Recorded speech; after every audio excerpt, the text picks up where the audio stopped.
Hey there folks, in today's video we're going to be showing you how to use an automotive circuit tester pen to test fuses to see which ones have current and which ones don't when you're doing any wiring or anything like this with a piggyback fuse to add an accessory onto it.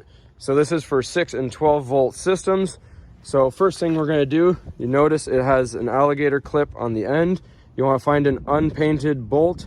Mine actually has a bolt that's labeled as a ground. But if you don't have that, just any unpainted bolt will do. We're gonna clip it on here. All right, so a question that keeps on popping up on my channel is one in my video where I put an LED light strip accessory onto the hood of my car and I tapped it into the fuse box so it would turn off when the vehicle is turned off. However, a lot of people are having issues where they turn their vehicle off and the accessory is still staying on. So we're gonna show you how to solve that issue. This is only $5, easy to get, and can help you when you're doing that wiring.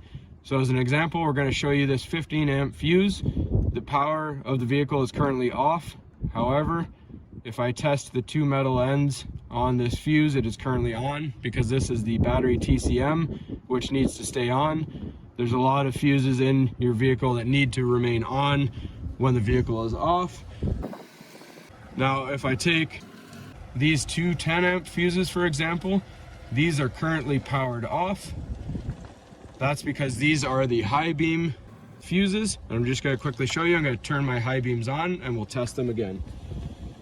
All right, so now that the high beams are on and I test these two fuses, they are lighting up because they're active, and we just turn them off again. So now they're powered off. So basically what you need to do is you need to test all your fuses that you're considering tapping into and find one that has power while the vehicle is running that you'd like it to run off of, and then turn your vehicle off, and then test all those fuses that are in consideration and make sure that you choose one that is powered off when the vehicle is off. That will ensure that your accessory that you tap into the fuse box will turn off when you shut the vehicle off. So hopefully you found this helpful, and as always everybody, please don't forget to like and subscribe.